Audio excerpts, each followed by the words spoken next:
We cannot convince anyone to love us. Damn, that's deep. I think it's really interesting because the author starts the beginning of chapter 3 on finding a partner, and the very first point he makes, his main thesis, is we cannot convince anyone to love us. And you don't want to convince someone to love you, right?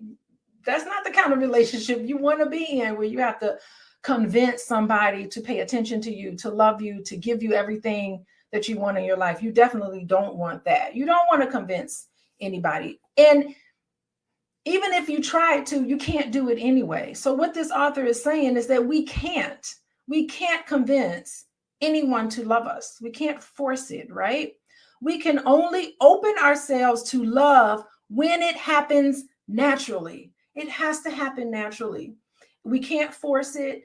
You can put yourself in a position where you're open for love, and it will come to you if you're open for it.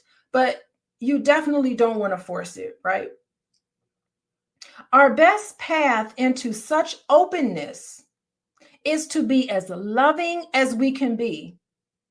Give up concern for whether others respond in kind.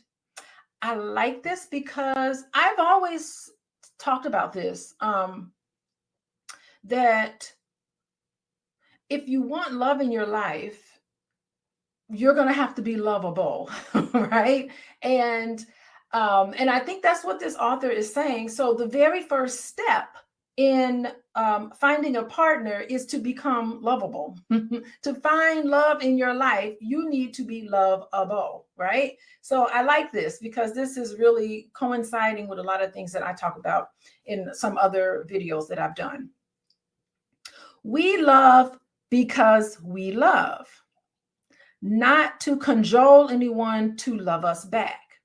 Paradoxically, a non-expecting love is most likely to awaken love in others toward us. So if you're walking around and you are a lovable person and you're walking around being your nice, lovable self, you're going to attract love to you. And that's the first step in finding a partner.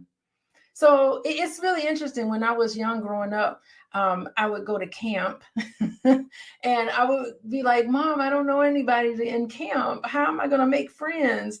And my mom used to tell me, to make a friend, you have to be a friend. That's what she used to say to me. She said, if you want to make friends, you got to be a friend to other people. And what she's saying is accurate, because here we're saying if you want to find love, you have to be lovable. That's right, Natasha. Become what you desire. So if you want somebody who's ambitious, then you're going to have to be ambitious, right? That ambition, like sees like, dislike doesn't necessarily see each other, right?